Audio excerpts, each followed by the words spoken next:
Lesson 9.3, Solving Quadratics by Factoring.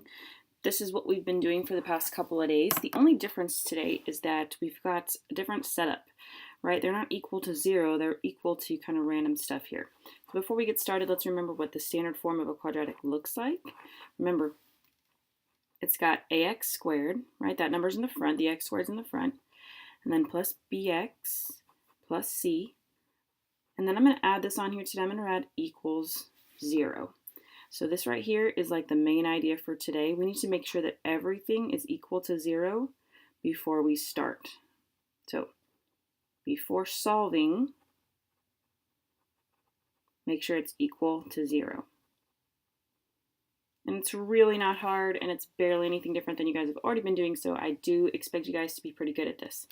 All right, I think it's going to be an easy day. So let's look at problem number 1. We got x squared plus 25 equals negative 10x. So again, let's think about what we need. We need it to be equal to 0. So we need to get rid of the minus 10x. So treat it like an equation, right? Treat it like we practiced solving a long time ago, and we did a lot of these. And we're just going to get rid of this minus 10x by saying plus 10x. And we got to do it to both sides. But where do I add the plus 10x? Well, it's not an x squared term. It's not a constant term. It doesn't go with either of those. So remember where it goes. The x term goes in the middle. So I'm going to put mine right in the middle of these two terms. So now I got x squared plus 10x plus 25. And now negative 10x plus 10x, right? That gives me 0. And now I'm going to put it in my calculator. Remember, if my calculator can do it for me, it should. And if not, then I can solve it by hand. All right, so let's take a quick look here. Y equals, we're looking for x squared plus 10x plus 25. And let's look at our calculator here. All right, looks like we got 1, 0. Can you guys kind of see it? It's negative 1, 2, 3, 4, 5. Right here at negative 5, 0, and we only have 1, which is fine. So I'm going to write here calculator, because that worked. And I'm going to give my answer x equals negative 5. All right, remember, when we have it equal to 0, we're actually looking at where it touches the x-axis, right? These are called zeros. It's equal to 0. Make that connection. All right, problem 2. It's equal to negative 5 instead of being equal to 0. So let's fix that. All right. So whatever is over here, this is what we're getting rid of. Now this is a negative 5, so I'm going to add 5. And I would not add it to the x squared term, and I would not add it to the x term, so it's going to go just kind of here on the end, right? Plus 5. Which leaves me with 6x squared plus 17x plus 5 is equal to 0. And now let's graph this thing. Take a quick look. Let's see here. We got 6x squared plus 17x plus 5. Let's look at our graph. Let's look at it a little closer. Well, look at that. They're both not good. All right, they're both not really very good zeros. So I'm going to go ahead and I'm going to do this by hand. If you remember how I showed you to do it with your calculator on Friday, you can do that. But let's go ahead and let's quickly factor this thing. All right, so to do that, we look at a times c, which is 6 times 5, which is 30, and b is 17.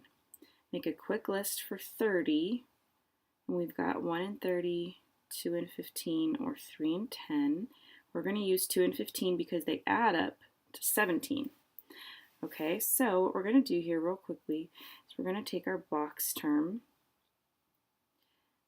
and we're going to fill in the 6x squared, right? The 6x squared from the original goes right here, and 5 goes here, and we can't use 17 because we need 2 terms, right? I can't use 17 because I need 2 terms to replace 17, so I'm going to use 2x and 15x. Right, I'm going to use these two from over here. Once you get it set up like this, you are almost done. All you got to do is look for those greatest common factors. So the GCF in this row is going to be 2x, and the GCF in this row is going to be 5.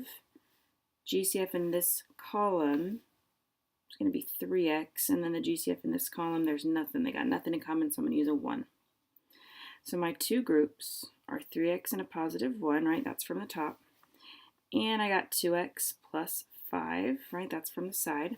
And now I can say these equal to 0. And now I can set each of these equal to the 0 very easily and quickly and solve them to figure out what they are on the graph. So we've got 3x equals negative 1, divide by 3, and I got x equals negative 1/3. All right, on the next side, I gotta solve this one real quick. I'm gonna do minus 5 minus 5. I got 2x equals negative 5, which means that I got x equals negative 5/2. If you want to put negative 2.5, that's fine. All right, so those are my two zeros, and you're done.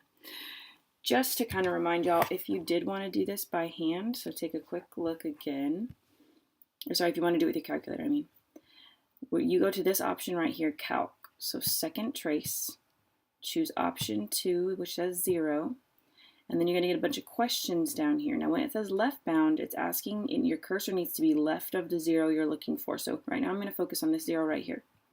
So it needs to be left of that 0.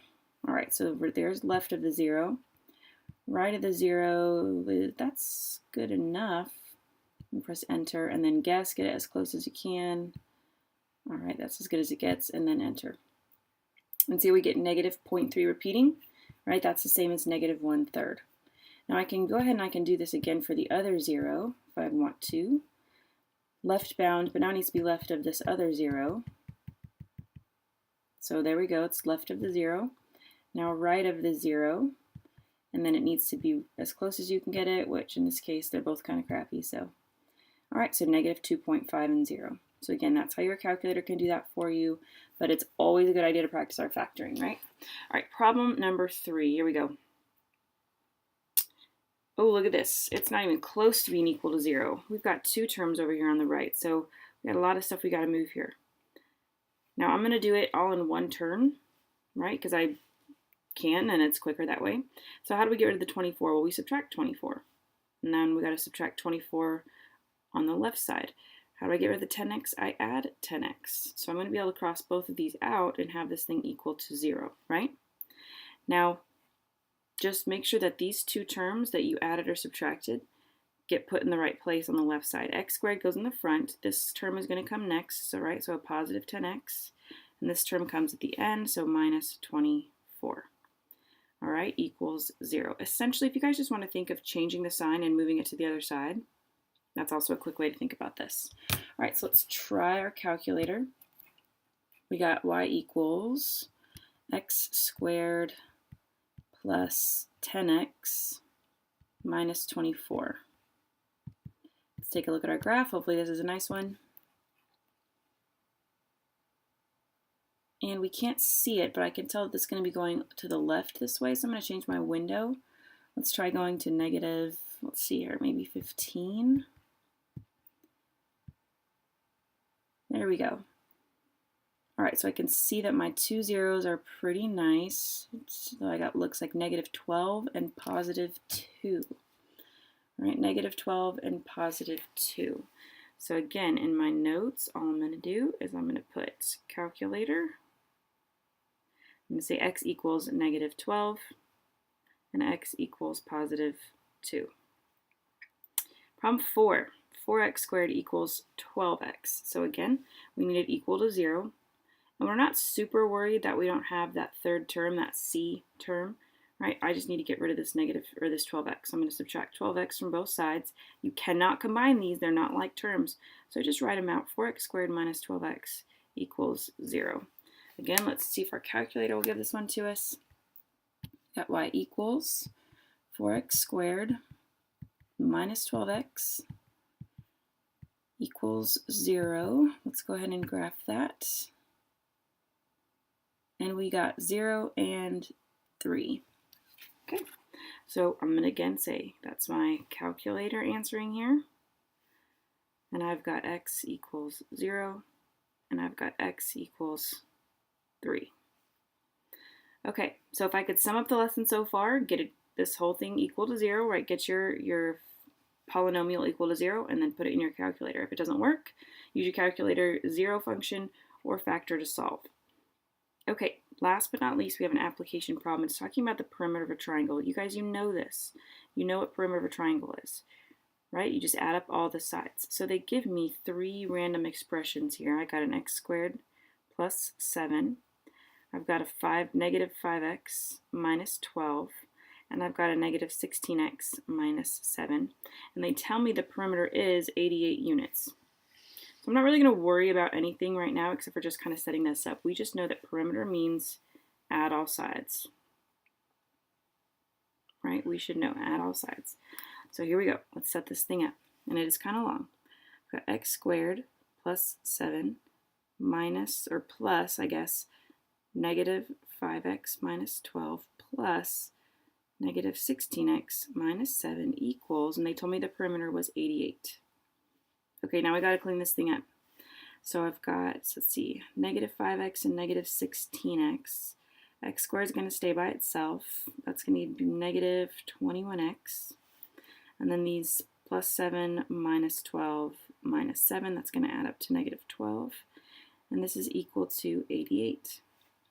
So the last thing I got to do is get it equal to 0. So now it's exactly like the problems we've been working on. I'm going to subtract 88 from both sides. Now I got x squared minus 21x minus 100 is equal to 0. So let's see if this will give me an easy answer here in my calculator. Let's see, we got x squared minus 21x minus 100. And let's graph this thing. Okay, I can't see the other one. It needs to go a little bit more to the right. So I'm going to say positive 15 on the right. Right, I'm just changing my window a little bit.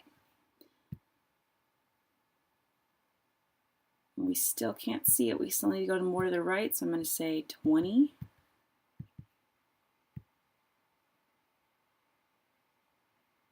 And I still can't see it. So maybe 25. I think that's going to do it. You know, we'll do 26. Right, we're just changing our window a little bit each time there.